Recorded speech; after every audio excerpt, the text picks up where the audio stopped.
Welcome back, my fellow Supergenes. If you're someone who has ever worried about your fertility now or at any point in the future, then this episode is for you. Today, we're talking about what actually impacts fertility, why IVF is not the only path forward, and what women can start doing right now to protect and improve their reproductive health. We're also diving into something that rarely gets attention, and that is why fertility is not just a woman's issue, and why so many women are made to carry the weight of this alone. By the end of this episode, you'll understand how your hormones, gut health, and lifestyle are connected to your fertility, and why taking a functional whole body approach can really make all the difference. And here's why this conversation matters so much. Globally, fertility is declining, and it's not just in women. Research actually shows that the average sperm counts worldwide have dropped by more than 50% over the last 4 decades, a trend that continues today. Fertility challenges are rising across all regions, all ages, and across both genders. Yet, despite this, women are still made to feel like fertility struggles are just theirs alone to fix. And that's exactly what we're unpacking today.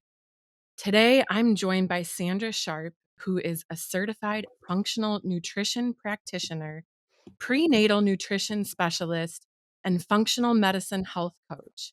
Sandra works with women around the world using a functional root cause approach to fertility, helping women and even men understand their bodies, their hormones, and their options beyond the traditional narrative. So, Sandra, welcome to Supergene Unleashed. I'd really love to start at the beginning. Please tell us, how did you first become interested in fertility and hormone health? Was it something that was personal or professional? Thank you so much. First of all, hello everybody, and thank you so much, Stacy, for having me here today. I'm really excited to talk about this. Obviously, this is what I talk about every day, and I love that we're having more of these conversations and reaching more people. My journey kind of started. I've been a coach, and I've been coaching in women's health for close to 10 years now, and I mainly started in overall women's health. So I was really working with women around a functional approach still, but mostly around, balancing hormones and, working on cycle health. And through that work, I started seeing a trend where a lot of the work that we were doing was helping women get pregnant, and that just became like a pattern that we were seeing because obviously women were at that stage where they were also trying to get pregnant, but we were working on the foundational aspects of helping them get pregnant and have healthy pregnancies. And several of my clients that I worked with at the beginning of my journey, so many of them started getting pregnant. And it wasn't until I became a mother myself and I went through a really difficult time, sort of postpartum after my first pregnancy. I had a very relatively easy pregnancy. I personally didn't, thankfully have any fertility issues per se, but I had a really terrible postpartum. And it was also like in the middle of the pandemic. I got kind of thrown into motherhood in a way that I really wasn't well prepared for. Even though I thought, I'm a coach, I'm healthy, I relatively take care of myself, but I really wasn't prepared for the mental and emotional load that we are not really sort of well prepared for when we become mothers. And I think until you've been in that position, I felt like it was really hard to explain to someone, what it felt like. But I really wanted to work in that space, and I wanted to help women understand the transition into motherhood, but more importantly, how the preparation before getting pregnant not only helps you get pregnant, have a healthy pregnancy, but also have a really healthy postpartum period and recovery. And so I kind of got into this work first professionally, but then it became really personal for me as soon as I became a mother. But then I also went through a really difficult time between pregnancies because I was diagnosed with thyroid cancer in between pregnancies.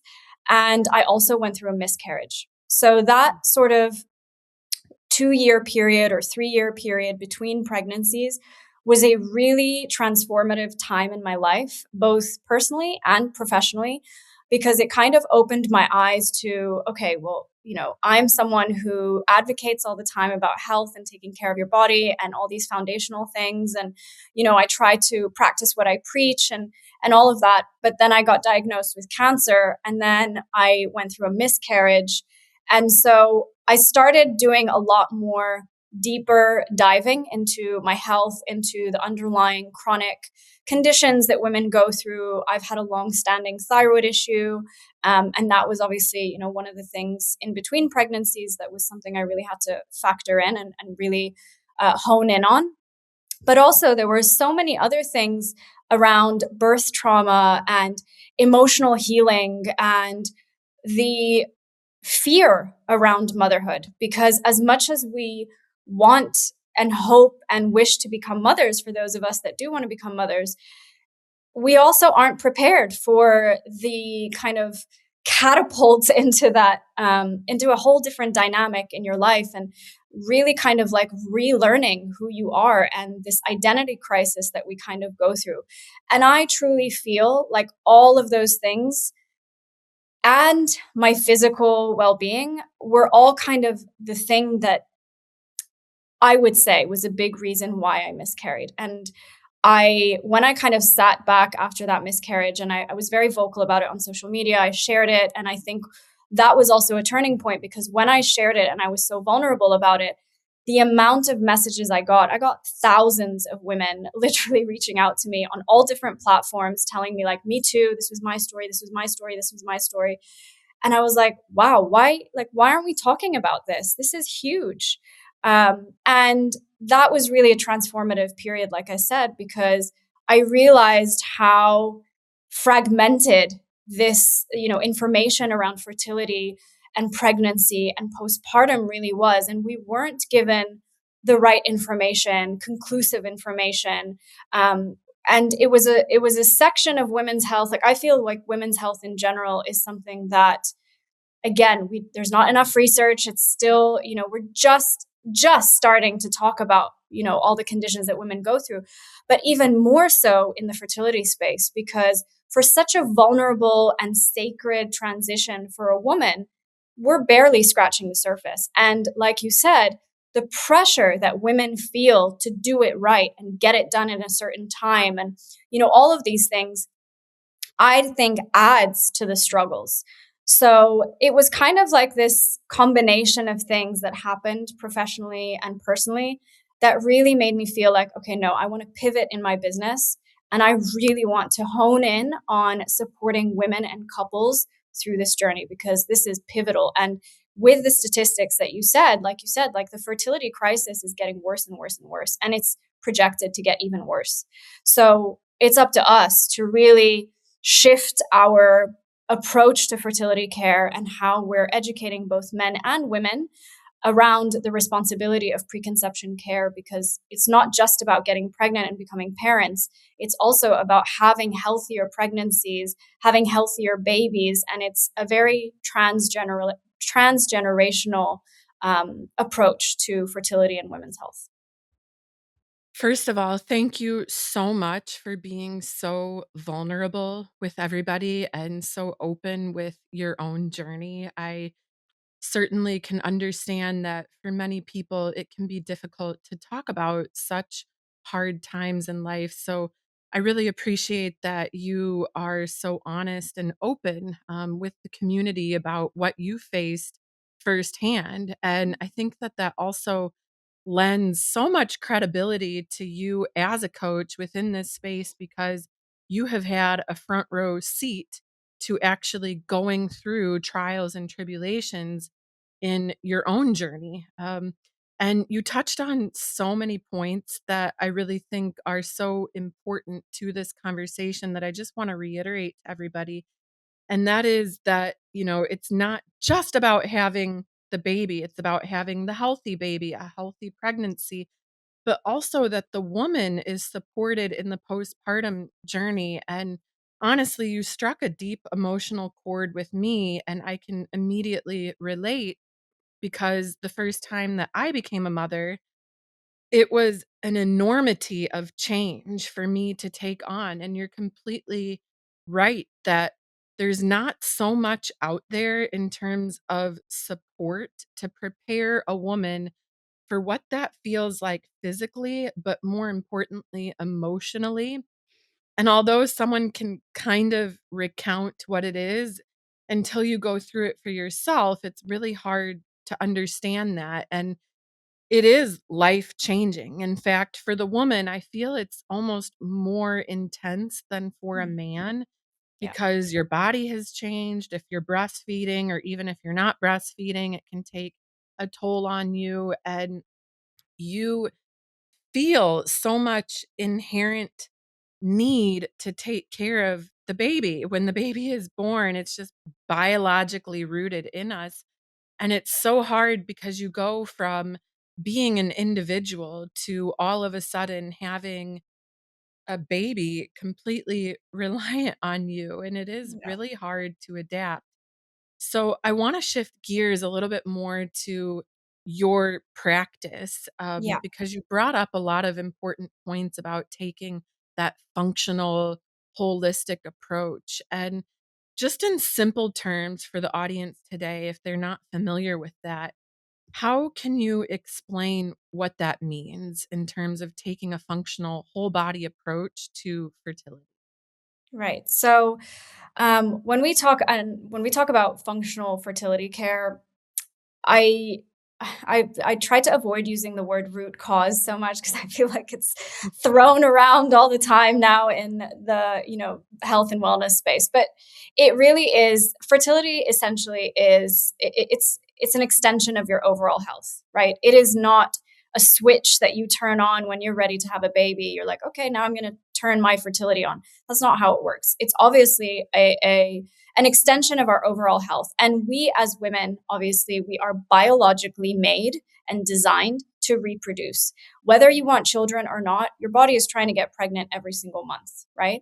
So when everything in your body and of course factors from your partner's health as well are working, there should be no barriers. There should be no barriers to reproduction, and reproduction happens.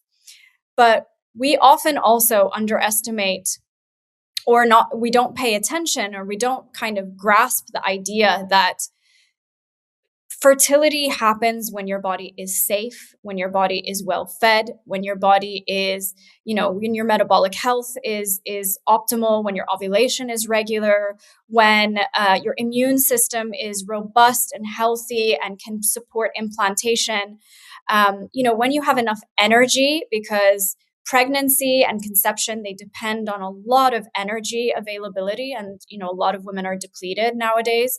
Making sure that there's no inflammation in the body, making sure that your digestive health is on optimal, and your thyroid signaling is optimal. These are all important things for you and your health, and in order for your reproductive system to actually function, it depends on all of these systems. And when something so natural and biologically meant to be doesn't happen, then we don't force it. We have to ask, why isn't it working? Because you were made to reproduce, right? That's how your body doesn't make mistakes. It's just trying to signal to you that if there is an issue getting pregnant or staying pregnant, we have to shift perspective and start thinking about, okay, well, what actually supports our bodies to reproduce? And fertility, and that's why I say fertility is an extension of your overall health, because it's all of these systems working together and how they all connect to then support you conceiving and having a healthy pregnancy. And it's such an incredible process in the body. And obviously, it's not just your body; it's also your partner's body and his health. But it's really amazing once you start to understand like all the things that we're doing on a daily basis, and how that feeds into that system, that complexity of your biology, and how that then lends to reproductive health. And one thing that I really want to emphasize is that reproduction is not a priority for your body, right? Survival is. So when, there are different things external and internally that are stressing your body, reproduction is put on the back burner. No, your body doesn't care that you have a baby, but it cares that you stay alive and you stay healthy.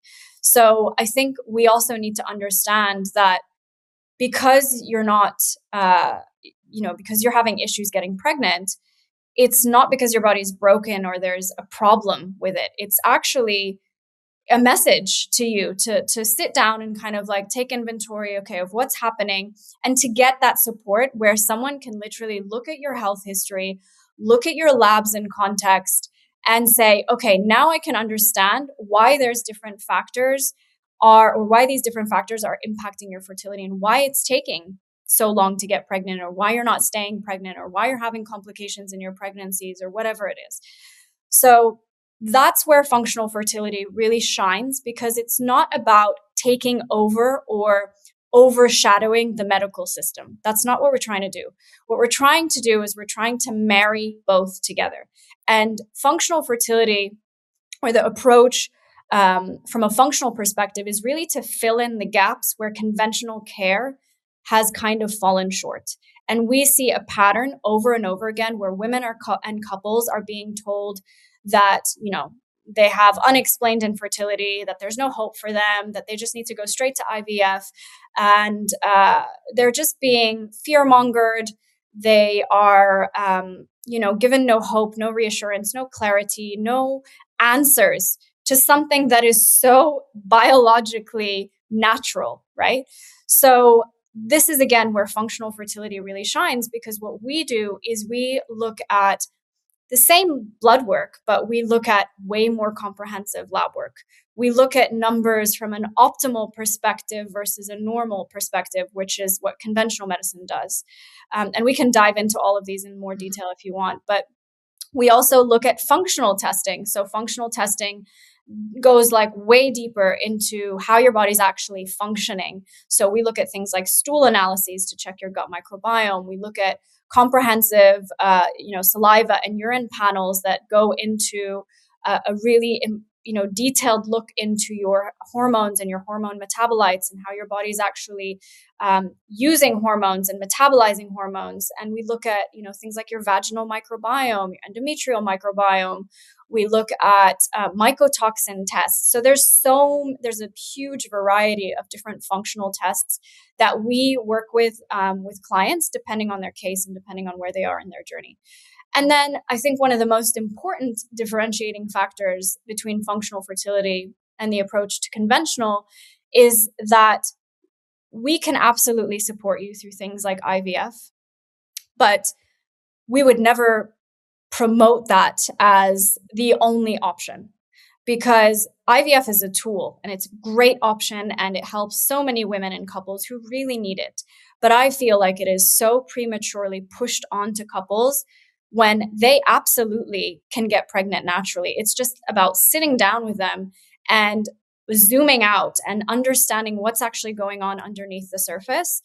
And again, this is where functional fertility really, we kind of act like detectives, right? Like we're sitting there kind of investigating your case to see what are the underlying factors. And one of the biggest things that we're seeing and patterns that we're seeing is women who are underfueling. This is across the board. Women are not eating enough to support fertility and healthy pregnancies, but also how little emphasis is put on nervous system regulation, emotional trauma, physical trauma, birth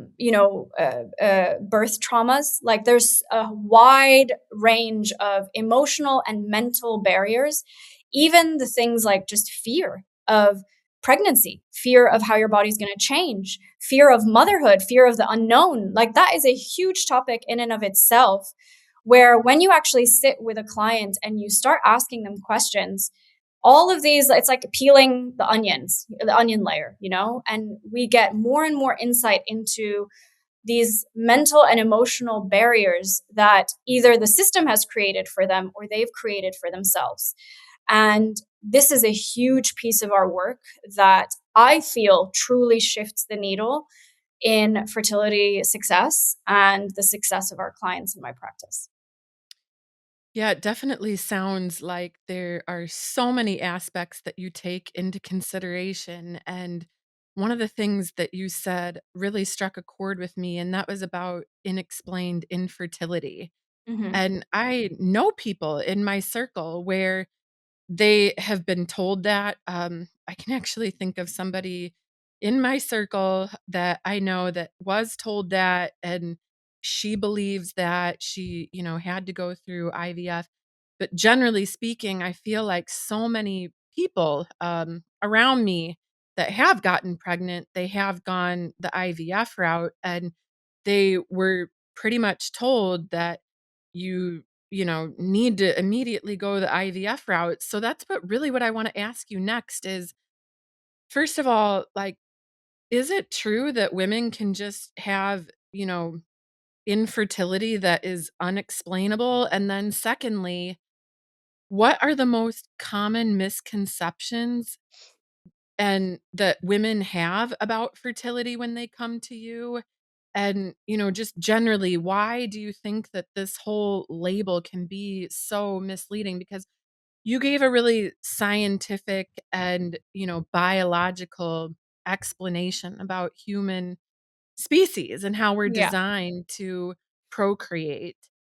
So that doesn't really go in line with what absolutely. doctors and, people are actually telling women and men who are trying to conceive.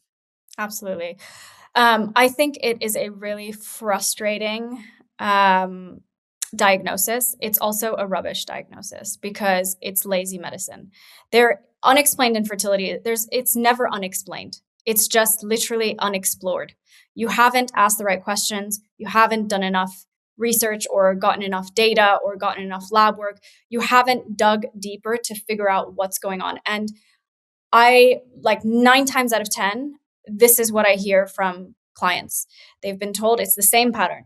I've got unexplained infertility. I've been told I need to go through IVF. I've got no other option. But it's like, okay, show me your lab work. Red flag, red flag, red flag, like, why is nobody looking at this?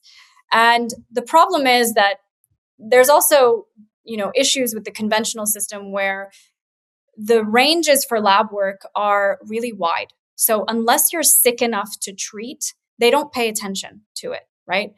But normal ranges doesn't mean that your body is functioning optimally. And that's that's where we need to kind of start to pay attention to lab work and really look at the difference between what's normal and what's optimal. You don't want to be normal because that doesn't necessarily mean that you're healthy. And you're being compared when you're being told that everything's normal, you're being compared to the general population, and the general population is getting sicker and sicker. So you don't want to be normal. You want to be in optimal ranges. So this is, I mean, we see this time and time and time again. And I think it's the most common diagnosis that I hear from all my clients is that I've got unexplained infertility. I've been pushed to IVF. Some women kind of hesitate at that and they're like, no, I don't think that doesn't make sense to me. And others are panicked, out of the fear and like, well, I've got no other option. I have to quickly rush because I'm, in my late 30s or I'm in my early 40s. I've, all these risks that I've been told. And I get that there are aspects of that that are true, but why are we scaring women? Like, we've helped women conceive naturally well into their 40s. And these were women that were told you have unexplained infertility, you have low AMH, your only option is to do IVF. There's no other option, and you're 43, so there's no way that you can conceive naturally and have a healthy baby. That was one of my clients. And she Wow. was 43 years old. And she came to me, and I remember she was crying on her discovery call. And she was like, you are my last hope. I've got no other chance and I will not entertain IVF. So if this doesn't work, I'm done. I'm not going to try anymore. And she was going through secondary infertility. So she already had a baby and she already had a healthy pregnancy and she's being told that your body can't do it anymore. But Oh, she's like, but I've already wow. done that. What? Yeah, exactly. So this is where it's like, what? How are women being told this? And within 4 months, so she was trying for 2 years. Within 4 months, she was pregnant. She carried a very healthy pregnancy and she just delivered her baby at 44 years old, naturally. had a very healthy pregnancy, and yeah, she just delivered her baby Oh, literally like that's last month. amazing. That Yeah, is so those stories have to make you feel really good oh, and also absolutely. give you more gusto to keep going in your field Absolutely. because it shows that what you're doing works and that women don't need to be feeling hopeless or have despair and think that, IVF is the only option. You've just proven it. Absolutely. Absolutely. And also if you think about it, like technically infertility, the word infertility is actually so wrong because the the percentage of people that are actually infertile is like 1 to 2% globally, where they're Wow. actually infertile, like sterile. And that in and of itself is just a completely misleading word. So it's actually subfertility, which is technically more correct. Well, and Um, infertility is also so it can carries a heavy Feels, emotional yeah, it load. When you say it, absolutely. it can really hurt Absolutely. somebody in a deep way and make you Absolutely. feel inadequate. Absolutely. And we can't like, women going through fertility struggles and couples going through this, they navigate this with like it's really heavy to navigate and nobody is paying attention to the emotional toll that the words that they're listening to, how that breaks them and makes them feel defeated, and that in and of itself is a factor in their fertility journey that's preventing their body doesn't feel safe when it hears constantly being told you can't do it, you can't do it, you can't do it. Then you're going to start believing I can't do it, something's Yep. broken in my body. And so this is where it's just so harmful to be walking into clinics and offices where your doctor just blatantly goes, and I've heard some heard some crazy stories about, things that women are being told from doctors, and it's actually really really upsetting. That's really horrible to hear, and that's actually why I wanna shift gears because, again, we talked about how women are made to carry this load, and often they're suffering in silence. So, Mm, why do you think that, fertility is still framed as a woman's responsibility? And what are some of the most common factors that actually impact male fertility mhm. that you wish was, called into the spotlight just a little bit more so that we could also bring men into the conversation? Absolutely. I mean, obviously, like historically, I think reproductive health was always kind of developed and framed around the female body because it's the woman that carries the baby, right? So the onus was always put on the female because we're the ones that physically carry the baby, give birth to the baby. And there's always this thinking that, like, it's on us, what we eat and how we perform and how we feel and all of that stuff. Our health impacts the health of the baby. And that is so outdated and so unfair. And the fact that the medical system is still putting that pressure on the woman, I do feel like we are kind of shifting in that space. And there is more conversation, and there definitely are more partners that are aware of their responsibility, which is amazing. But we have got a lot of work to do. And you know, with this kind of framework, women, like you said, end up carrying the physical, emotional, mental load. And they're doing this while they're also living their life. They're mothering, they're working, they're traveling, they're, having to go through their day to day life, holding this mental and emotional load of trying to conceive. And it's a lot. And a lot of it is not shared verbally. People don't talk about it. It's not carried, the responsibility is not carried by their male partners because, again, there's a lack of education around male factor fertility and how much it actually impacts the health of your pregnancy and the health of the baby. So, more and more studies are coming out. Like you said at the beginning of the episode, there are staggering statistics. It's really kind of scary how sperm health is absolutely plummeting, and it's gone down, like you said, by 50% in the last 4 decades, which is crazy. And that number is projected to increase. So, if we are going at this same sort of trajectory, by 2045, there will be like zero sperm, which is crazy. So, we are kind of in a fertility crisis where we need to start talking a lot more about male health and male factor fertility. What these men are putting on their bodies, their toxin exposure, their access to heat and saunas and, radiation from their phones, from their laptops that are on their laps and in their pockets, their diet, which has been terrible, drinking, smoking, like all of this stuff, all this negligence in their health as well, has contributed to issues with their sperm health and this decline in sperm health. We are seeing across the board, and this is like just in my practice, but I think, I can speak kind of generally, is that we have a lot of men who are either smoking or vaping, and that is just like, there's no room for that in the fertility world. You cannot smoke or vape or do anything like that, or recreational drugs or anything, because it is the number one factor that absolutely destroys sperm health. And Wow, I had no idea we that get a lot. smoking impacted sperm health to that degree. Yeah, major. So there's literally no room for that. So we've had smokers come into my practice who have been smoking for 30 years. And so that is a whole load in and of itself to try Of and get course. a guy to stop smoking. So they had to see therapists, they had to do like hypnosis, some of them. But we were like, if you want a baby, you've got to stop right now. There's no negotiation around this. It's not like Yeah. it's cold turkey, done. Really quickly, Yeah, does a woman who smokes, absolutely. Yeah. is Smoking in that general. also a factor? Is it Yeah, on yeah, both sides? both sides, yeah. But for Okay, men, we're seeing that a lot more men are smokers, um, okay. who are still trying to like navigate a fertility journey. And women have done a lot of these changes. Like they've stopped smoking. They know that smoking is detrimental to their egg quality, to their fertility. They can't obviously smoke during a pregnancy. So I think that awareness is much more advanced in the female population. But I think with men, because they still think that like their sperm comes and does their sperm does its job and then Yeah, that's done, right? And that's so not true, because they have such a huge responsibility. It's 50% of the DNA is from the male, right? right. So, Exactly. your child's health depends on your health, and a lot of the DNA is shared.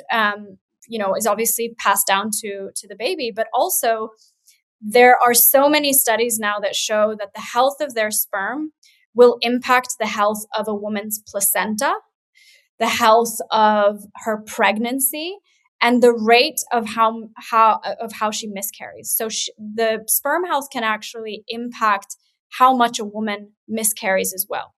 Wow. So there is a huge responsibility from the male's side as well to fix their health, look at, the nutrients that they're getting from their diet. And honestly, a lot of the guys that we work with, their health is abysmal. It's, their diets are terrible. They're not taking care of their health. They're not sleeping well because they work really long hours. They're a lot of them have very sedentary lives, so they're not moving much, they're not training, and they're not building muscle, which obviously helps, with their testosterone levels, which obviously helps with their sperm health. So there's a lot of factors from a male side that we need to work on. And I would say the biggest things that we see are toxin exposure from products that they're using, smoking, alcohol, which again is huge. And then their nutrition, which is like across the board, just really bad. Yeah. So when you first start working with a woman, because I would assume that mostly women come to you, Yeah. my instinct is that maybe men are not as forthcoming, to be a part of the process. So when women come to you, do you immediately then involve the men as part of Yes. your protocol? Yeah. Okay. So we, anytime, unless there's of course a case where, like just to give you an example, we have a case that we're working with right now, where the guy has unfortunately been diagnosed with a really terrible case of cancer. He's had to freeze his sperm, and she's going to go through IVF because obviously they Okay. can't conceive naturally. So in that case, we are working primarily with her because obviously he's got a huge medical team that he's working with. We don't want to interfere with anything from a medical perspective, obviously. And that's pretty out of our scope. So what we can do is help him a little bit on his nutrition and just make sure that he's, working on his nutrition, but we are primarily working with her. So there are Okay. some cases where we are just working with the woman. There's also been cases where the women have decided to go through a donor egg, a donor sperm situation where they're single and they're getting older and they want to do this on their own. So we've helped a few women that way, but the majority of women that come in from the get-go, we will say, how is your husband feeling about this? Have you spoken to your husband? Does he know that this is obviously a journey that you're going to be doing together? And a lot of them say yes. And, a lot of them have very supportive husbands, which is great. But we do have a number of cases where the husband is very resistant. We get, a lot of conversations with the men are like, well, how can you help me? You're not a doctor, And so there's this very misconception about the importance of foundational stuff versus going to a doctor, because for men, as they are such logical thinkers, they want numbers, they want stats, they want tangible results that they can see like right now, and a lot of them aren't patient enough to be like, well, let's see, let's focus on nutrition and let's focus on your mental health and lifestyle factors and all of these things. They don't realize the importance of that. So there's a lot of, from my end, I get on calls with these couples and I also have to present to the guys like, look, these are the statistics of how male factor fertility plays a role. These are the statistics of fertility issues. Based on our results, this is our success statistics and our success rate, and this is what you can expect. So you have to kind of present it to them in this very logical way. And to the women, you have to kind of approach it from the more emotional side, because I get what they're going through. But I also understand that there's this lack of education and awareness from the male's perspective. But once you start explaining that and they realize how much responsibility they have, their whole perspective shifts. And we've seen that time and time again in couples. And it's actually amazing to see how they kind of completely come around and start really doing the work. Oh, yeah. Well, it takes two to It tango. does So definitely takes two. So we've you got need to, two to make a baby. yeah, yeah, But absolutely. actually, you brought up something that I've also seen becoming more common, and that is women who are choosing to go about having a child on their own. And you brought up how even if a woman or a couple is going through IVF, you still have a place in supporting them. Can you Absolutely. detail that out a little bit about Mhm. why would it be important for somebody to enlist your services alongside IVF? Yeah. This is a really great question, and oftentimes a subject that, again, is misunderstood. So, IVF is not a guarantee. There is no guarantee in IVF. It's a powerful tool and it's amazing, but there is no replacement for preparation. IVF has a very high failure rate. And what we're seeing is a lot of women who are going through 2, 3, 4, 5 rounds of IVF. And that is like so hard on their bodies, physically, emotionally, financially. I mean, it's a huge investment as well. And without the right preparation, if your body is not in a good place, IVF is likely not to work, because it takes the best of what you have currently. And if what you have currently is lots of inflammation and chronic conditions and suboptimal thyroid issues and blood sugar dysregulation and all of that stuff, that all impacts your egg quality and sperm quality. And so IVF will pick the best of what you can offer. And if the best of what you can offer is not that great, it's likely not going to work. And what happens then is people are then just prompted to go, well, then let's just try another round. Well, then let's just try another round. But if we're not changing the parameters, then how is the outcome going to change? And we see this all the time with clients that come to me that are like, I've been trying for 5 years. I've done 10 rounds of IVF. And I'm like, what? How does nobody take a pause to think, well, why isn't this working? Right. And that's the thing, like IVF does not override health issues. It will just take the best of what you've got. And so this is where preparation really comes into play and is so critical, whether you are trying for natural conception or whether you're trying through medical intervention. Preconception prep is key. And it's no longer like an extra or something fancy to do. This is pivotal work for the success of this journey. And you can actually improve your IVF success rates by about 30 to 40% if you do the right preparation. If you take 3 to 4 months to really focus on your overall health, egg and sperm quality, and understanding what barriers could actually stop IVF from happening, then you are doing yourself a huge service, and it's going to massively help your journey. Oh, for sure. And that's remarkable to hear. And I love the way that you framed it about, the people that are doing the same thing over and over again. I mean, there's that quote, right? About, Mm-hmm. doing the same thing over and over again is Expecting a different out. insanity Yeah. when you're expecting a different result. And Yeah. I like the way that you framed it because it is a very scientific look. If you keep all the variables the same, then the outcome will probably be the The same. same. So it's Mhm. good to test these different hypotheses. And, fortunately, you have proven that these methodologies work. So for the woman who's listening that wants to be proactive, what are some of the most impactful steps that they can take today to support their fertility? And also, when should she start thinking about it? Because there's so many women as well that are choosing to delay the fertility journey.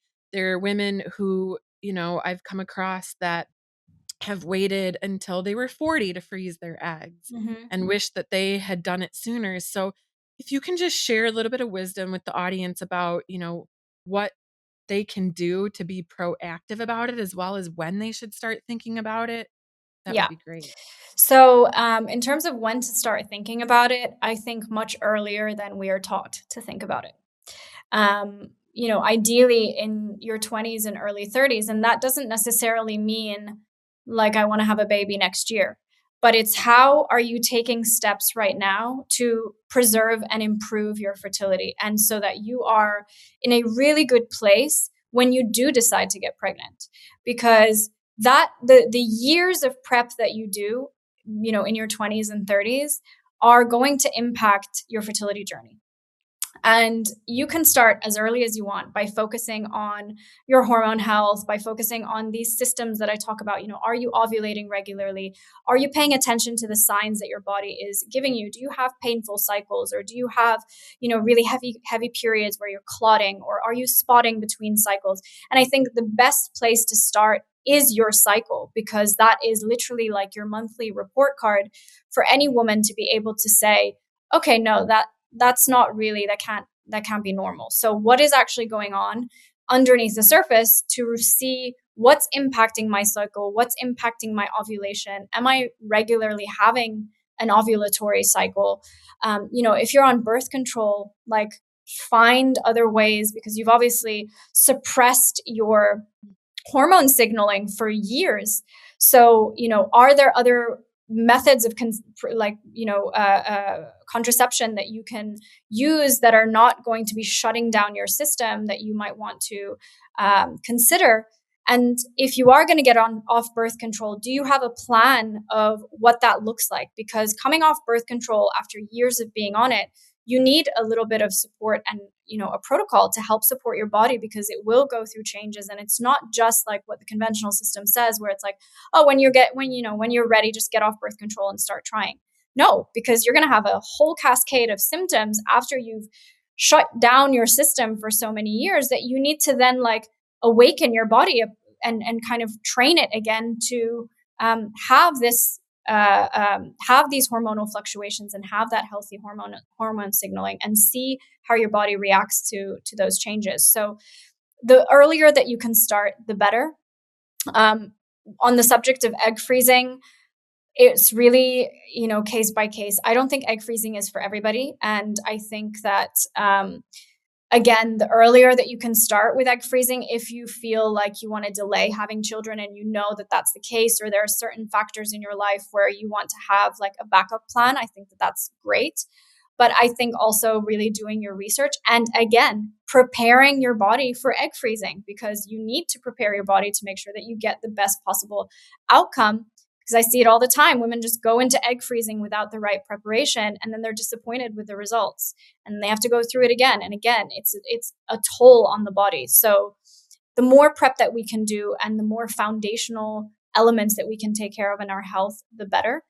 And in terms of like what you can start doing today, number one, hands down, is focus on your nutrition, because I see this all the time. This is across the board a problem. Women are under fueling. We're still afraid of eating too much protein, afraid of eating too much carbs, afraid of eating too much fat.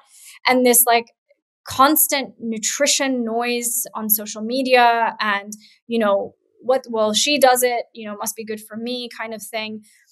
There's so much misconception around nutrition, and we need to build a generation of women that is way more aware of how to truly nourish our bodies. Women are depleted. They are not getting enough food in general. So calorically, women are very, very underfueled, and your body will not prioritize. Like, unless you're reliably fed, your body thinks you're in a famine. So it doesn't feel like it's safe to conceive, and it will store fat and it will conserve energy. And in that energy will not be put into making a baby. So, number one is focusing on your nutrition, and not just what you're eating, but what you're absorbing. So the second thing would be to focus on your digestive health. So really focusing on what you're actually absorbing. Are there like digestive issues that you're experiencing? Because a lot of the time what we're seeing is these digestive issues then impact your hormone signaling and your hormones. So it all kind of ties in together. The other thing is like optimizing sleep and making sure you're sleeping properly, hydrating properly, because your cervical fluid and cervical mucus is like the majority of it is water. It's like 90% water. So are you seeing those cervical fluid changes when you're ovulating? Are you hydrating properly on a cellular level? Are you moving your body in a way that helps, maintain muscle mass? Because again, that's huge for your metabolic health. Are you weight training? Are you, walking and getting your body's circulation going? Is there healthy circulation? Because that's another thing, like blood flow issues, that causes a lot of, recurrent loss and a lot of cases of women who are having miscarriages because they don't have healthy circulation. So these are some of the things that I would definitely look into. And then nervous system regulation. So we all have stress. We're all leading very stressful lives, and that's not going to go away anytime soon. So how are you creating more resilience within your body and in your everyday life to, be able to manage those stressors, but more importantly, understanding what the stressors are in your life? Are they external factors where, you need healthier boundaries, a better work environment, healthier relationships, etc.? Or is it internal stressors like, you're not eating well, you're not sleeping well, you've got blood sugar dysregulation, whatever that is. So it's understanding what is actually stressing you out in your life and taking inventory of that, and then sort of managing that. But these are the things, like the foundational things, that I would definitely focus on and start with. And if you are someone who is now ready to, start on a fertility journey, the first thing that I would do is get comprehensive lab work, because that is a baseline into what is happening with your overall health. And, I've got free resources where anyone who wants, a more comprehensive look into lab work, I can share that with your audience. But I think that is such an important step, and often one that gets missed or delayed. And we can already gather so much data and information around that to be able to say, okay, this is now what I need to work on. These are the supplements I need to take. This is the nutrition I need to focus on. And then you have a much clearer view of what you're doing, rather than just like throwing things at your health and your fertility journey, hoping that something sticks. So that's essentially what I would advise.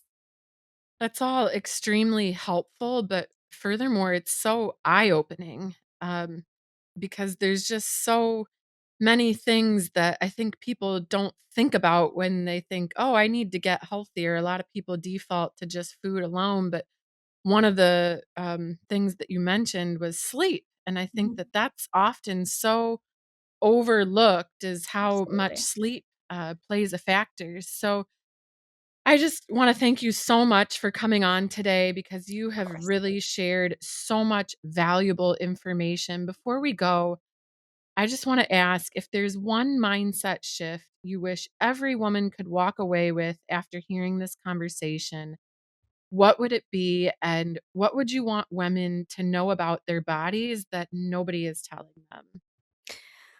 Well, my hope for women is that they feel more empowered in this space because we are taking something so sacred and beautiful that a woman is able to do, and we are just shutting it down consistently.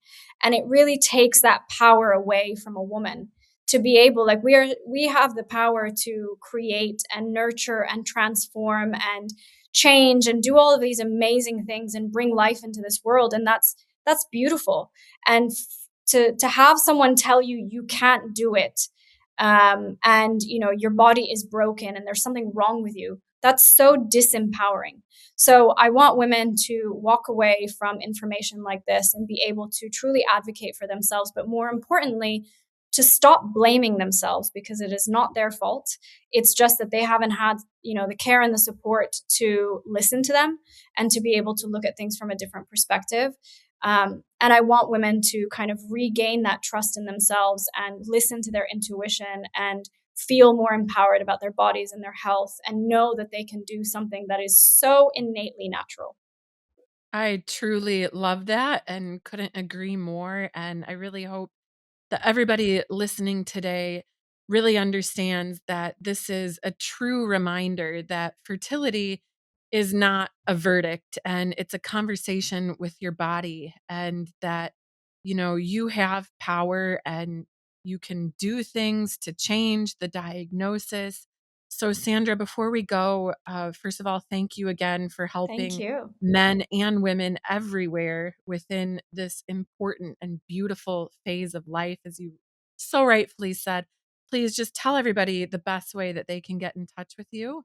Sure. So the easiest way would be on my Instagram, which is at Sandra Sharpe Wellness. And if you do follow me, I'd love to hear from you if you listen to this episode and what you thought about it. You can also look at my website, sandrasharpewellness.com, and where I have all the information about what I do and how I can help couples, all right there, as well as a lot of free resources which you can download and use as well. Amazing. Thank you so much. Thank you so much.